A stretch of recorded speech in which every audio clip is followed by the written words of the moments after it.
Okay, I'm going to show you the prop clearance so that you have no worries. I'm actually going to use a even longer prop than what the standard. This is the original Walkera Runner, the little bull nose, which is somewhere under 6 inches. This is a Maycheck 6 by 4.5. So I'll show you this on there as opposed to this because you'll know for sure that this will fit.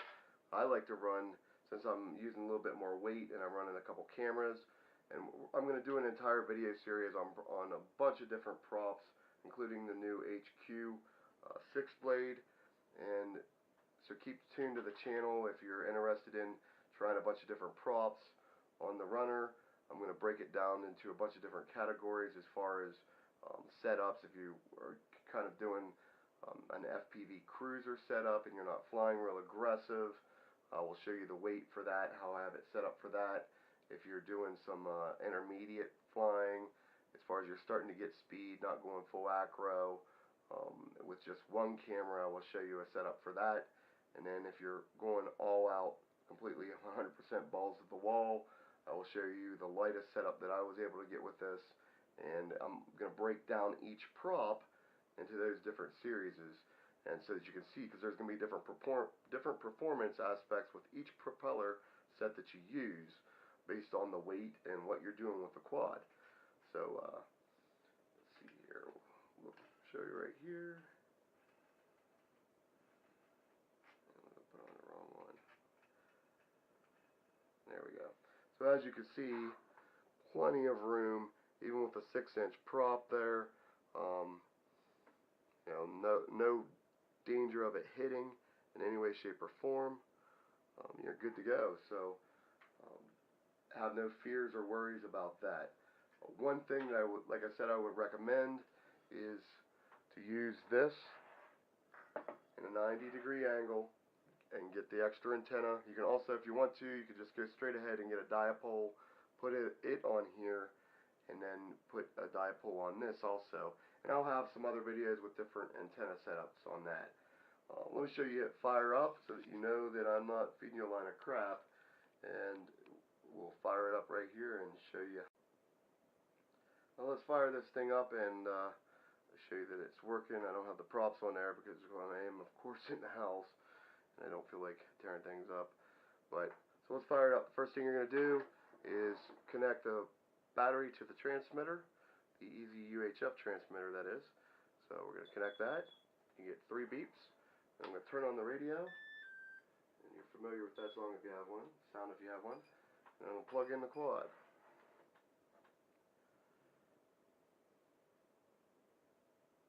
Alright, and then we're bound. It's just that simple.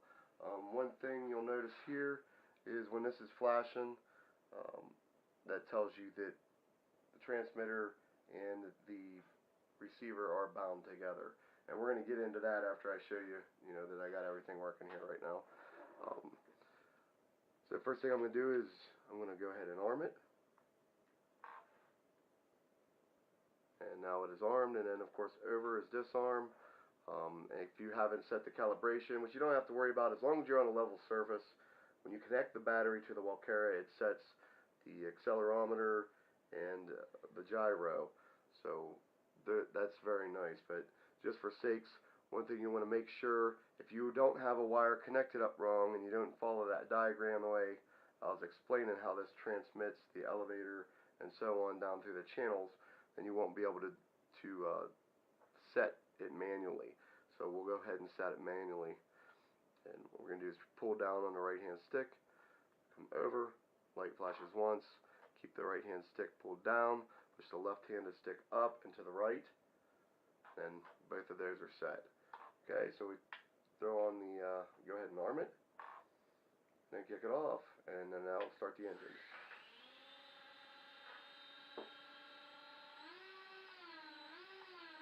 There is no lag.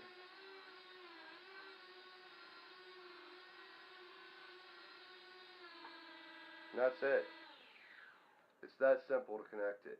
But one thing that you do have to do, now if you buy one new or used or however you buy a UHF, EZU, any kind of UHF system, you want to make sure that the firmware is updated. And I'll tell you a little bit about that right now and what you need to do to make sure that this receiver binds with the transmitter. Now it is important that when you're connecting this, the first thing you're going to do, which I showed the setup process, which as you can see, even though I'm doing it in the video and I'm spreading it out, it's really not that long. It does not take that much work to connect a UHF system to the Devo 7 or any Devo radio system. I know EZUHF supports all of the Devo line, so have no fears or worries about that if you want to go to long range, or even if you're flying 1.5 or 2 kilometers and you're concerned about the Devo 7 dropping to 2.4 gigahertz, going through buildings, trees, anything like that. This is well worth the peace of mind, I'm telling you. But one thing you want to do is you want to connect this to your computer, and you want to connect this to your computer, and you want to make sure that this is set to PPM and this is set to PPM, and I used 8 channels.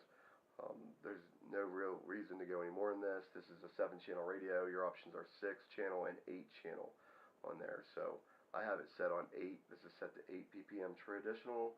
This is set to 8 ppm traditional. And I made sure that all the settings in the Immersion RC software for these units are the exact same. If they are not the exact same settings, then this will not bind to this. And the easiest way to bind these two together is to have this plugged into the computer and both of them updated, and then turn this on, and then you can go into the computer software. I believe it's the 4th tab over on the receiver. You can click on the 4th tab over and there'll be a bind button, and you click bind and it connects the 2 of them, and that's it. Put it on the quad and you're airborne. As far as range, I can tell you don't have to worry at least about a couple miles even with the stock antennas. Of course, now granted, I did put the SRH 771 on the transmitter, and I still have the monopoles from Immersion RC on the receiver. Today we had a bunch of rain. My friends wanted to see a range test. I didn't feel like walking in the rain, so what I did is I put it on low, which is 200 watts on low, and then you boost to 5 in case you get in any trouble. And they drove in the car with this thing running. I had already had the fail-safe set so that when I run out of range, it just shuts the engines off. So over 4 hills, through probably 25, 30 houses, an entire forest, like on ground level, and both of us being in 2 separate cars parked at 2 different places, I got around a little over a mile before I had any fail-safe issues. So I think that's pretty impressive, and you consider being that low to the ground and going through hillsides and still remaining connection. I would assume I would think it's a safe bet to say with the stock antennas, I'm probably going to get 2 to 3 miles of range and not even have to worry about it. It's going to outdo my 5.8 video system, which is going to be upgraded shortly.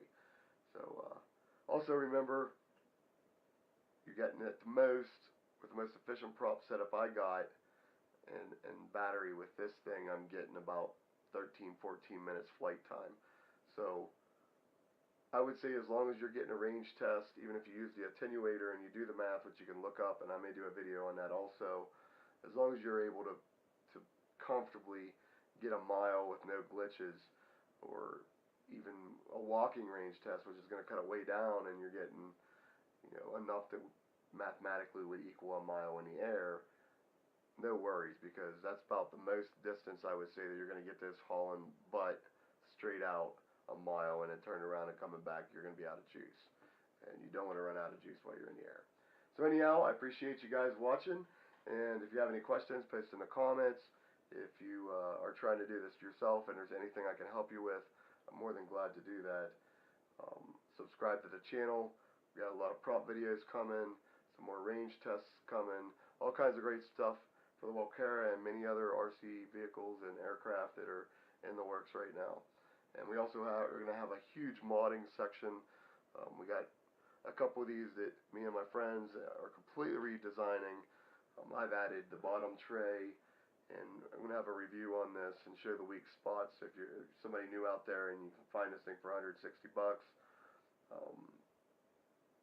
you can know what mods you need to do to protect it so that it can take a beating, you know, without doing anything more than breaking the props. So we've tested three of them to some brutal extent, and I'm going to do that in a review and show future mods. I'm going to have my buddy come on the channel that's doing a complete and total makeover of it, not even using the battery tray. So there's going to be some very interesting stuff coming up. Alright, take care YouTube. This is just out. Fly safe and have some good flights.